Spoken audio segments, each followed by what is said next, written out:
नमस्कार विद्यार्थी मित्रांनो, सर्वांचं स्वागत आहे आपल्या MPSC टाइम्स या यूट्यूब चॅनलमध्ये. तर स्टडी टार्गेट क्रमांक 3 कंबाईनची जर तुम्ही गट ब आणि गट क ची पूर्वपरीक्षा देणार असाल 2026ची, तर तुमच्यासाठी हे स्टडी टार्गेट असेल. तर 15-15 दिवसांचे आपण स्टडी टार्गेट आपल्या चॅनलवरती जे आहे ते आपण अपलोड करत आहोत. फेब्रुवारी महिन्याचे ऑलरेडी दोन्ही स्टडी टार्गेट आय होप तुम्ही कव्हर केलेले असतील. जर कव्हर केलेले नसतील तर आता वेळात वेळ काढून लवकरात लवकर त्याच्याकडे गांभीर्यपूर्ण बघायला तुम्ही सुरुवात करा. नाहीतर मग पुन्हा एरे माझ्या मागल्यासारखं काम नको आहे. लक्षात ठेवा, पुढच्या महिन्यात म्हणजे मार्चमध्येच आपली जाहिरात जी आहे ती कंबाईनची गट आणि गट कची पडेल आणि तुम्हाला त्याच्यामध्ये जागा ज्या आहेत त्या बऱ्यापैकी चांगल्या दिसू शकतात. त्याच्यामुळे ज्यांना कोणाला संधी सोडायची नाही त्यांनी 15-15 दिवसांचे स्लॉट्स व्यवस्थित बनवून व्यवस्थित तुम्ही अभ्यास करा. तरच तुमची पूर्वपरीक्षा निघण्याचे चान्सेस हे 100% जे आहे ते वाढून जाणार आहेत. ठीक आहे. तर हे स्टडी टार्गेट ज्यांना कोणाला फॉलो करायचं आहे त्यांनीच फॉलो करा आणि ज्यांना स्वतःचं स्टडी टार्गेट याचा आधार घेऊन बनवायचं असेल तरी सुद्धा तुम्ही ते बनवू शकता. असं कंपल्शन नाही याच्यामध्ये. ठीक आहे. मात्र जे पहिल्यापासून फॉलो करतायत त्यांनी डेफिनेटली हे फॉलो करा. तुम्हाला निश्चितपणे याचा फायदा झाल्याशिवाय राहणार नाही.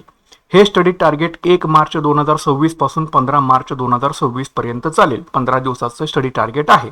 ठीक आहे. तर या स्टडी टार्गेटमध्ये आपण कसं करतोय की सगळे विषय एकत्रितच असतात. परीक्षेमध्ये सुद्धा सगळे विषय तुमचे एकत्रितच असतात. ज्यांना कोणाला सगळे विषय सोबत घेऊन जाऊ वाटतं त्यांनी डेफिनेटली स्टडी टार्गेट जे ते फॉलो करायचं आहे. तर आता पुढे जाण्याआधी काही पॉईंट्स आपल्याला डिस्कस करायचे आहेत. तर पहिली गोष्ट म्हणजे या स्टडी टार्गेटमध्ये जे काही तुम्हाला चॅप्टरची नावं दिसतील पहिल्यांदा त्याचं व्यवस्थित रीडिंग करून घ्यायचं. पहिल्याच रीडिंगला आपल्याला सगळ्या गोष्टी समजतील असं नाही. त्याच्यामुळे पहिल्यांदा आधी सगळे चॅप्टर व्यवस्थित वाचून काढा. ठीक आहे. सेकंड पॉईंट असा आहे की एक चॅप्टर पूर्ण करा जर गोंधळ होत असेल तर. ठीक आहे. जर तुम्हाला सगळेच विषय एकत्रित दिसत आहेत त्याच्यामुळे जर तुमचा गोंधळ उडतो असं वाटतंय तर कुठलाही तुम्ही एक चॅप्टर घ्या. हिस्ट्रीचा एक चॅप्टर घ्या, तो आधी पूर्ण करा. ज्योग्राफीचा एक चॅप्टर घ्या, तो आधी पूर्ण करा. पण आधी सगळे चॅप्टर व्यवस्थित एक चॅप्टर घेऊन पूर्ण करून वाचून काढा. त्याच्यानंतर पहिल्यांदा लक्षात राहील असं नाही. तुम्हाला आधीच सांगितलंय पहिल्याच वेळ रिडिंगला तुम्हाला लक्षात राहील असं नाही. पण पहिलं रिडिंग करत असताना सोबत पेन आणि हायलायटर सोबत घेऊन बसायचं आणि जे महत्त्वाचे मुद्दे तुम्हाला वाटतायत त्याला हायलाइट करा, नोट्स बनवा किंवा त्याला ब्रॅकेट बनवा, स्टार मार्क करा. पण ते व्यवस्थित करणं गरजेचं आहे. आणि एक चॅप्टर झाल्यानंतर त्याचे PYQ तुम्ही नक्की सोडवायचे. पण त्या चॅप्टरचं रिडिंग व्हायला पाहिजे. ऍटलिस्ट किमान 2 ते 3 वेळा तरी त्या चॅप्टरचं रिडिंग झाल्यानंतर त्या चॅप्टरवरती कशा पद्धतीने PYQ आलेले आहेत बघा आणि त्या PYQचं अनालिसिस करण्यासाठी पुन्हा एकदा चॅप्टर रीड करा. म्हणजे जास्तीत जास्त वेळेला तुमचं रिडिंग जे आहे हे तुमचं पूर्ण आउट होऊन जाणार आहे. ठीक आहे. चालू घडामोडी जे आहेत त्याच्या जर नोट्स तुम्हाला जर बनवता आल्या तर वेल अँड गुड आहे. कारण हे तुम्हाला फायनलच्या रिव्हिजनच्या वेळेला अतिशय तुम्हाला सुंदर पडेल. ठीक आहे. फायनल ज्या वेळेला तुम्ही रिव्हिजन करता त्यावेळेला तुम्हाला याचा अतिशय फायदा जो आहे हा आपल्याला परीक्षेमध्ये होत राहतो. त्याच्यामुळे त्याच्या शक्यतो नोट्स बनवा. हेडिंग त्या त्याच्यातले जे महत्त्वाचे मुद्दे असतील तेवढेच फक्त पिक करा आणि ते तुमच्या नोटडाऊनमध्ये नोट डाऊन करा. ठीक आहे. आणि दररोज त्याची प्रॅक्टिस रिव्हिजन करायचे. ठीक आहे. दररोज ते वाचायचं, डोळ्याखालनं घालवा. डेफिनेटली तुम्हाला याच्यामध्ये स्कोर इम्प्रूव्ह होईल. आणि गणित आणि बुद्धिमत्ताला तुम्ही नोटबुक घालवा. भले तुम्हाला गणित आणि बुद्धिमत्ता अवघड वाटत असेल पण जे आहे जे सोडवून दिलेलं आहे ते फक्त कशा पद्धतीने सोडवून दिलेलं आहे आणि उत्तर कसं काढलेलं आहे हे बघायचं आणि त्या पद्धतीनेच तुम्ही प्रत्येक MCQ जे दिलेले असतील किंवा PYQ झालेले असतील ते तुम्ही एकदा सगळी प्रश्न उत्तरं एकदा तुमच्या हाताखालनं लिहून काढा. कारण हा सगळा प्रॅक्टिसचा गेम आहे गणित आणि बुद्धिमत्तेचा. जर याची प्रॅक्टिस जर तुम्ही केली नाही तर तुम्हाला याच्यामध्ये मार्क्स येत नाहीत आणि आपली पूर्वपरीक्षा थोडक्यामध्ये हुकून राहते. त्याच्यामुळे हे व्यवस्थित सांगितलेले मुद्दे तुम्ही सर्वांनी लक्षात ठेवायचे आहेत. ठीक आहे. तर आता बघा 1 मार्च 2026 पासून 15 मार्च 2026 पर्यंत तुम्हाला या भूगोल या विषयाचे कोणते चॅप्टर्स तुम्हाला पूर्ण करायचे आहेत. तर महाराष्ट्र खनिजे आणि ऊर्जा साधने हा जो चॅप्टर आहे हा पूर्ण करून घ्या. भारताची खनिजे आणि ऊर्जा साधने हा चॅप्टर पूर्ण करा आणि जगाच्या भूगोलामधून वारे हा चॅप्टर तुम्हाला पूर्ण करायचा आहे. आता पूर्ण करत असताना कोणतंही एक संदर्भ पुस्तक वापरा. अव्वाच्या सव्वा सगळी पुस्तक वाचण्याची गरज नाही. PYQचं एक पुस्तक तुमच्यासोबत ठेवा आणि ह्या संदर्भ पुस्तकामध्ये भले तुम्ही सौदींचं वापरत असाल, दिप्सनचं वापरत असाल किंवा कोळंबेंचं वापरत असाल, कुठलंही एक वापरायचं आहे. ठीक आहे. एक संदर्भ पुस्तकाने सांगितलेले चॅप्टर्स आणि सोबत त्याचे PYQs करायचे आहेत. इतकं केलं तर इनफ आहे. सारखं सारखं त्याचीच उजळणी करा. पुढचा विषय आहे आपला पॉलिटी आणि पंचायत राजचा. तर याच्यामध्ये राज्यशास्त्रासाठी मी तो कोळंबेंचं पुस्तक इथं स्पेशली तुम्हाला रिकमेंड करतोय कंबाईनसाठी. ठीक आहे. जर तुम्हाला करायचं असेल तर ते करून घ्या आणि जर लक्ष्मीकांत वापरत असेल तरी सुद्धा लक्ष्मीकांत सुद्धा करू शकता. मात्र लिस्ट देताना तुम्हाला कोळंबेच्या पुस्तकातली तुम्हाला लिस्ट देतोय. तर बघा इथं भाग 6 राज्य प्रकरण 2 कार्यकारी मंडळ, राज्यपाल, मुख्यमंत्री, राज्य मंत्रिमंडळ. नंतर भाग 6 प्रकरण 3 राज्य कायदे मंडळ, विधानमंडळ. नंतर भाग 6 राज्य प्रकरण 2 कार्यकारी मंडळ, म्हणजे जे काही महाराष्ट्राशी निगडीत आपले असतील, मग त्याच्यामध्ये मुख्यमंत्री असतील, राज्यपाल असेल, मुख्यमंत्र्यांचं मंत्रिमंडळ असेल, जे काही विधानमंडळ असेल, विधानसभा असेल, विधान परिषद असेल, त्यामध्ये जे कार्यकारी मंडळ असेल, हे सगळं जे आहे हे तुम्हाला व्यवस्थितरित्या परफेक्टरित्या जे आहे ते तुम्हाला करायचं आहे. ठीक आहे, म्हणजे बघा हे 5 चॅप्टर आहेत. आता हा इथे रिपीट केलेला आहे. तर हे 5 चॅप्टर म्हणजे भाग 6 राज्य प्रकरण 2 कार्यकारी मंडळ, राज्यपाल, मुख्यमंत्री, राज्य मंत्रिमंडळ, विधानसभा, विधान परिषद म्हणजे जे काही विधानमंडळ असेल ते, हे व्यवस्थितरित्या 15 मार्च पर्यंत तुम्ही संपवून घ्या. पंचायत राजसाठी किशोर लवटेचं पुस्तक वापरा. त्याच्यामध्ये ग्रामपंचायत हा चॅप्टर तुम्हाला आता व्यवस्थितरित्या करायचा आहे. याच्यामध्ये सुद्धा करताना जे तलाठी असेल किंवा ज्या ग्रामसभा असतील याच्यावरती थोडासा फोकस ठेवून व्यवस्थितरित्या हे करण्याचा तुम्ही सर्वांनी प्रयत्न जो आहे हा करायचा आहे. ठीक आहे, किंवा याचे अनिवार्य कार्य कुठले असतात, ऐच्छिक कार्य कुठले असतात हे जरा व्यवस्थित बघून घ्या. तर हे तुमचं पॉलिटी आणि पंचायत राजचं टार्गेट राहील 15 मार्च 2026 पर्यंत. त्याच्यानंतर विषय आहे अर्थशास्त्र. तर अर्थशास्त्रामध्ये तुम्हाला सार्वजनिक वित्त, त्याच्यामध्ये अर्थसंकल्प, रचना, प्रकार आणि तुटी, किमती आणि बँकिंग हे जे चॅप्टर्स आहेत हे व्यवस्थित करायचं. तर अर्थसंकल्प, रचना, प्रकार, तुटी हा याच्याशी रिलेटेड आहे, सार्वजनिक वित्ताशी रिलेटेड. तरी सुद्धा कोळंबीमध्ये तुम्हाला हा वेगळा चॅप्टर तुम्हाला तिथं पाहायला मिळेल. त्याच्यामुळे सार्वजनिक वित्त, अर्थसंकल्प, रचना, प्रकार आणि तुटी, किमती आणि बँकिंग हे जे 4 चॅप्टर्स आहेत हे व्यवस्थितरित्या संपवून घ्या. कोळंबीच्या पुस्तकामधून करा. आणि जर तुम्ही किरण देसलेंचा भाग 1 करत असाल तर त्यामधून सुद्धा हे चॅप्टर्स बघून घ्या व्यवस्थितरित्या. मात्र कुठलं तरी एकच वापरा, एक तर कोळंबीचा वापरा किंवा किरण देसलेंचा भाग 1 वापरा. सगळं कन्फ्युजन त्याच्यामध्ये करण्याची गरज नाही. आणि सोबत त्याच्यावरची PYQची मॅक्झिमम प्रॅक्टिस जी आहे ही तुम्हाला करायची आहे. ओके, पुढचा विषय आहे आपला इतिहास. इतिहासासाठी तुम्हाला समाधान महाजन यांचं पुस्तक वापरायचं आहे, आधुनिक भारताच्या इतिहासाला. तर याच्यामध्ये ब्रिटिश शासनाविरोधी झालेले जे काही प्रसिद्ध उठाव असतील हे तुम्हाला व्यवस्थितरित्या याच्यामध्ये करायचे आहेत. मग त्याच्यामध्ये आदिवासी उठाव असेल, शेतकरी उठाव असेल, कामगार उठाव असेल, जे सगळे तुम्हाला उठाव ॲट ए टाइम दिसतात, 1857चा उठाव असेल, सगळे उठाव एका ठिकाणी, क्रांतिकारी चळवळी असतील वगैरे ज्या सगळे उठाव असतील ना ते एका ठिकाणी करा आणि व्यवस्थितरित्या त्याच्या नोट्स व्यवस्थित बनवल्या. ऑलरेडी नोट्स फॉर्मॅटमध्येच आहे, त्याच्यामुळे ते सेपरेट आता नोट्स इथं बनवायला तुम्ही लागू नका. त्यामध्ये बरोबर जे महत्त्वाचे मुद्दे वाटतात त्याला हायलाईट करा, ब्रॅकेट करा, स्टार मार्क करा आणि सारखं सारखं तेच करायचं आहे. वेगळे इथं कुठलंही पुस्तक वापरू नका. ठीक आहे, कारण हा थोडासा आउटपुट कमी असतो आपल्या याच्यामध्ये. तरी सुद्धा व्यवस्थित जर पुस्तक केली तरी सुद्धा आपल्याला चांगला स्कोर याच्यामध्ये हिस्ट्रीमध्ये येऊ शकतो. मात्र त्यासाठी 4-4, 5-5 पुस्तक असण्याची गरज नाही. कुठलं तरी एकच वापरा आणि त्याचे रिव्हिजन जे आहे ते मस्ट व्हायला पाहिजे. महाराष्ट्र इतिहासाला गाठाळ्यांचं पुस्तक वापरायचं आणि त्याच्यामध्ये महाराष्ट्रातील वसाहतवादी राजवटीस प्रारंभीचा प्रतिकार हा जो चॅप्टर आहे हा व्यवस्थितरित्या गाठाळमधून करून घ्यायचा. म्हणजे याच्याशी रिलेटेडच आहे, दोन्ही सुद्धा लिंक आहेत एकमेकांना. तर हे व्यवस्थितरित्या हे 2 चॅप्टर जे आहेत ते व्यवस्थितरित्या तुम्ही बघून घ्या. 15 मार्च पर्यंत हे संपलं पाहिजे. नंतर पुढचा विषय आहे आपला सामान्य विज्ञान. सामान्य विज्ञानसाठी जर तुम्ही दीपस्तंभ वापरत असाल तर दीपस्तंभचं पुस्तक वापरा, बस्केनचं वापरत असाल तर बस्केनचं पुस्तक वापरा. ठीक आहे, आणि व्हॅल्युएशनसाठी लुसेंटचं पुस्तक तुम्हाला याच्यामध्ये तुम्हाला वापरायचं आहे. तर वनस्पतीशास्त्रामध्ये वनस्पतीतील समन्वय हा जो चॅप्टर आहे हा व्यवस्थितरित्या करून घ्या. मग कुठलं एक वापरा, एक तर तुम्ही दीपस्तंभचं पुस्तक वापरा किंवा सचिन भस्केचं पुस्तक वापरा, कुठलं तरी एकच वापरा, 2-2 करण्याची गरज नाही.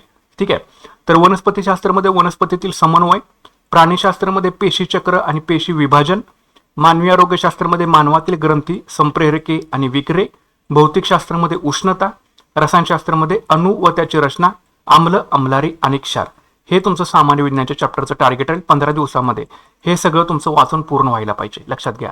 नाहीतर एक एक गोष्टी अंगावरती पडत राहतील, नंतर फार लोड होतो आणि अभ्यासक्रम कव्हर होत नाही, रिव्हिजन सुद्धा होत नाहीत. त्याच्यामुळे त्या दिवशी सांगितलेलं टार्गेट जे आहे हे तुम्ही शक्यतो त्या दिवसामध्ये पूर्ण करण्याचा सर्वांनी प्रयत्न डेफिनेटली 100% मनापासून करा. जर तुम्हाला 2026 मध्ये पोस्ट हवी असेल तर, अदरवाईज मग एक दिवस तुम्ही बिंदासमध्ये घालवू शकता, काही सुद्धा प्रॉब्लेम नाही. ठीक आहे, तर हे अशा प्रकारच्या सामान्य विज्ञानाचे टार्गेट आहे. हे चॅप्टर सगळ्यांनी लिहून घ्या.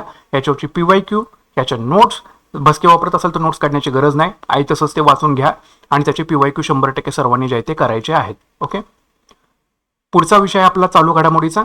चालू घडामोडीला तुम्हाला सिम्प्लिफाईड वाचायचं आहे. याच्यामध्ये राष्ट्रीय घडामोडी आणि आंतरराष्ट्रीय घडामोडी हे सगळं करून घ्या. हे इयरबुक मधलं तुम्हाला करायचं आहे. ठीक आहे, इयरबुक जे आहे 2025चं त्यामधून सगळ्या राष्ट्रीय घडामोडी आणि आंतरराष्ट्रीय घडामोडी तुमच्या सगळ्या वाचून व्हायलाच पाहिजेत, लक्षात घ्या, झाल्याच पाहिजेत सगळ्या वाचून. ठीक आहे, आणि JK टुडेचे MCQs तुम्हाला करायचे आहेत मे 2025 आणि जून 2025चे. ठीक आहे, एका PDF मध्ये 240 प्रश्न असतात. जवळपास तुमचे 480 प्रश्न जे असतील हे तुमचे वाचून व्हायला पाहिजेत 15-15 दिवसामध्ये, लक्षात घ्या. त्याच्यामुळे सिलेबस फार आहे आणि वेळ आपल्याकडे अत्यंत कमी राहिलेला आहे. त्याच्यामुळे आधीपासून तुमच्याशी मी ओरडून सांगतोय, फेब्रुवारी, मार्च, एप्रिल आपल्या हातामधून घालवू नका. ज्यांना कोणाला आता ॲड आल्यानंतर जर तुमचे डोळे उघडले असतील तर तुमच्या हातात सुद्धा बऱ्यापैकी वेळ जो आहे तो गेलेला असेल. मात्र तिथं तुम्हाला थोडंसं हार्डवर्क करून हा जो सिलेबस आपण जे टार्गेट दिलेलं आहे ते तुम्हाला पूर्ण करण्याचा 100% प्रयत्न जो आहे तो तुम्हाला करायचा आहे. तरी सुद्धा तुमच्यासाठी एक महिना बफर मी राखून ठेवलेला आहे, कारण 15 मेला आपला अभ्यासक्रम जो आहे हा टार्गेट जे आहे ते संपणार आहे. टोटल 7 स्टडी टार्गेट असतील आणि आपली परीक्षा आहे 14 जूनला, ठीक आहे, कंबाईनची. तर त्याच्यामुळे तुम्हाला इथं एक महिना जो आहे तो स्पेस मिळतोय. आणि त्याच्यामुळं जर तुम्ही पहिलं दुसरं स्टडी टार्गेट जर फॉलो केलेलं नसेल तर आधी पहिल्यांदा सुरुवातीला तुम्ही पहिले स्टडी टार्गेट घ्या, कारण आता हे कट टू कट तुमचा विषय आला, ठीक आहे, कट टू कट विषय आला. आता तिसरं, ज्यांनी पहिलं दुसरं फॉलो केलं त्यांनी तिसरं फॉलो करायचं, ज्यांनी फॉलो केलेलंच नाहीये त्यांनी पहिलं फॉलो करा आता 15-15 दिवसाला, ठीक आहे. अशा पद्धतीने गेला तर हे कुठेतरी कव्हर अप होईल आणि तुमची पूर्वपरीक्षा निघू शकेल, ठीक आहे. त्याच्यानंतर पुढचा विषय आपला गणित आणि बुद्धिमत्तेचा. तर गणितासाठी काळ आणि काम आणि वयवारी हे 2 चॅप्टर संपवून टाका. याच्यावरचे तुम्हाला ऑलरेडी सांगितले, येतंय नाही येते याचा विचार करू नका. समोर उदाहरण दिसते ते कशा स्टेप बाय स्टेप सोडवले, त्याचं उत्तर कसं काढलंय हे फक्त तुम्हाला लक्षात ठेवायचे, प्रॅक्टिस करून करून करून. त्यासाठी सेपरेट नोटबुक घाला आणि दररोज 10, 15, 20 प्रश्न जे आहेत ते सोडवून काढायचे. गणित, बुद्धिमत्ता आणि चालू घडामोडी ह्या जर विषयाला तुम्ही इग्नोर केलं तर तुमची पूर्वपरीक्षा निघणार नाही, लक्षात ठेवा. जीएस कितीही घासा, पण जर गणित, बुद्धिमत्ता आणि चालू घडामोडी जर नाही केलं तुमची पूर्वपरीक्षा निघत नाही. त्याच्यामुळे गणित, बुद्धिमत्ता आणि चालू घडामोडीला अजिबात इग्नोर करायचं नाही. पहिला प्रेफरन्स या 2 विषयांना द्यायचा आणि त्याच्यानंतर जो उरलेला विषय आहे तिथं तुम्ही जीएस तुम्ही सगळं तिथं जे सांगितलेलं ते तुम्ही करत बसा. मात्र जर ह्या 2 विषयाकडे इग्नोर केलं तर फार अवघड आहे, लक्षात ठेवा, पूर्वसुद्धा आणि मुख्यसुद्धा. त्याच्यामुळे इकडे अजिबात इग्नोर करायचं नाही. आणि बुद्धिमत्तेला तुम्हाला नातेसंबंधचे एक्झाम्पल जे आहे ते तुम्हाला सोडवायचे, ठीक आहे. तर अशा प्रकारे बघा, हे सगळं 15 मार्चपर्यंत हे तुमचं सगळं संपलं पाहिजे वाचून. व्यवस्थितरित्या करा, व्यवस्थित बसा एका जागेवरती 8 तास 10 तास बसा, अभ्यास करा, लवकरात लवकर यातनं पोस्ट काढून लवकरात लवकर यातनं बाहेर पडा, ठीक आहे. किती आता हार्डवर्क करायला लागू दे, 1 वर्ष द्या, म्हणजे रिझल्ट पुढच्या वर्षी येऊन जाईल आणि आयुष्य तुमचं स्टेबल होऊन जाईल. आणि आता सारखं खितपत पडण्यात काही पॉईंट नाही. जे काही इफर्ट्स लावायचे ते एकदाच इफर्ट्स लावा. लक्षात घ्या, कोणी तुम्हाला घरामध्ये बसून 8-10 तास अभ्यास करून जे आहे हे तुम्हाला जर चांगला जॉब मिळवायचा असेल तर एकच पर्याय आहे. बाकीचे इतर पर्याय आहेत पण तिकडे तुम्हाला स्ट्रगल करावं लागेल. मात्र यासाठी जर आत्ताच तुम्ही जर या वर्षाबरोबर स्ट्रगल केलं, स्ट्रगल म्हणजे काय करायचं, तुम्हाला कुठं शारीरिक श्रम करायचं नाही, तुम्हाला तुमचं डोकं लावायचं आहे आणि स्मार्ट वर्क करून लवकरात लवकर या पोस्ट एखादी एक्झाम काढून तुम्हाला लवकरात लवकर जॉब हातामध्ये घेऊन तुमचं लाईफ स्टेबल करायचं आहे, ठीक आहे. यासाठी शेवटचे 8-10 महिने घासून करा, काही सुद्धा फरक पडत नाही, ठीक आहे. तर सर्वांनी आपलं चॅनल जे आहे ते सबस्क्राईब करून ठेवा, व्हिडिओला जास्तीत जास्त लाईक करा आणि शेअर करायला विसरू नका. पुढे जाण्याआधी आपली मेंटरशिपची बॅच पण आपण चालवतोय. इंटरेस्टेड असाल तर त्या बॅचला तुम्ही विचार करा. याच्यामध्ये जीके टुडेचे एमसीक्यूच्या पीडीएफ आणि क्विजेस आपण घेतो. इम्पॉर्टंट व्हिडिओ लेक्चर सुद्धा आपण याच्यामध्ये घेतोय. याच्यामध्ये 21,000 PYQची प्रॅक्टिस तुम्हाला मिळेल टेस्टच्या माध्यमातून. सगळे 21,000 प्रश्न आपण याच्यामध्ये कव्हर अप करून घेणार आहे टार्गेटनुसार, ठीक आहे. याच्यामध्ये तुमचा स्कोअर सुद्धा तुम्हाला कळेल, असं नाही की फक्त ते सोडवत जायचं. तुम्हाला त्याच्यामध्ये स्कोअर सुद्धा कळेल, कुठला प्रश्न चुकला हे सुद्धा कळेल, म्हणजे जेणेकरून सारखं ते तयारी करून कसं तुम्ही ॲक्युरसीच्या जवळ पोहोचता यासाठी तुम्हाला कळेल. याच्यावरती आपण एमसीक्यूच्या टेस्ट सुद्धा घेतोय. जे जॉईन होतात त्यांना फायदा डेफिनेटली होणार आहे. त्याच्यामुळे जर तुम्हाला जॉईन करायचं असेल नक्कीच तुम्ही जॉईन करू शकता. मात्र सांगितलेली सगळी पुस्तक तुमच्याकडे असणं गरजेचे आहेत. टेलिग्रामच्या माध्यमातून आपण बॅच चालवतो. याची 1,000 रुपये आपण एकत्रित फीज आपण घेतोय. ग्रुप बी असेल किंवा ग्रुप सी असेल. हा जीपे क्रमांक आहे आपला 9175004691 आणि सेम हा व्हॉट्सअप नंबर आहे 9175004691. तुम्ही पे केल्यानंतर स्क्रीनशॉट तुम्ही व्हॉट्सअपला पाठवा. जर तुमचे डाऊट शंका असतील तरी सुद्धा तुम्ही व्हॉट्सअपला कॉमेंट करू शकता. फक्त जून जुलैसाठी जे कोणी सिरियस असेल त्याच मुलांनी बॅच जॉईन करायची आहे. बाकी जर तुमच्या पद्धतीने तुम्ही स्टडी टार्गेट फॉलो करून जर अभ्यासक्रम क्लिअर करू शकला तर वेल अँड गुडच आहे, ठीक आहे. मात्र पोस्ट काढणं हे आपलं टार्गेट राहिलं पाहिजे. 15 मेला आपला अभ्यासक्रम संपेल. एकूण 7 स्टडी टार्गेट होतील. त्याच्यामुळे सिरियस असाल तर हे बॅचला नक्कीच तुम्ही जॉईन करून घ्या. आणि तुम्ही सुद्धा स्वतः सेल्फ प्रिपरेशन करून जर एखादी पोस्ट काढू शकत असाल तर डेफिनेटली तुम्ही नक्कीच काढा, ठीक आहे. मात्र टार्गेट एकच पाहिजे की आपल्याला काही करून 2026ला पोस्ट जे आहे हे आपल्याला मिळायला पाहिजे. त्याच्यामुळे PYQ सोबत ठेवा, कायम स्टडी टार्गेट सोबत ठेवा. हेच असं नाही पण तुमचं सुद्धा तुम्ही बनवू शकता काय मला दिवसभरात करायचं आहे आणि ते फॉलो करून 100% त्याला न्याय देण्याचा प्रयत्न करा. त्या विषयाला सगळे विषय सोबत घेऊन चला. सगळ्यातूनच हळूहळू मार्क्स कलेक्ट करून तरच प्रिलिम निघते. एक विषय मागं एक विषय पुढं असं करू नका. सगळ्या विषयांना न्याय द्या.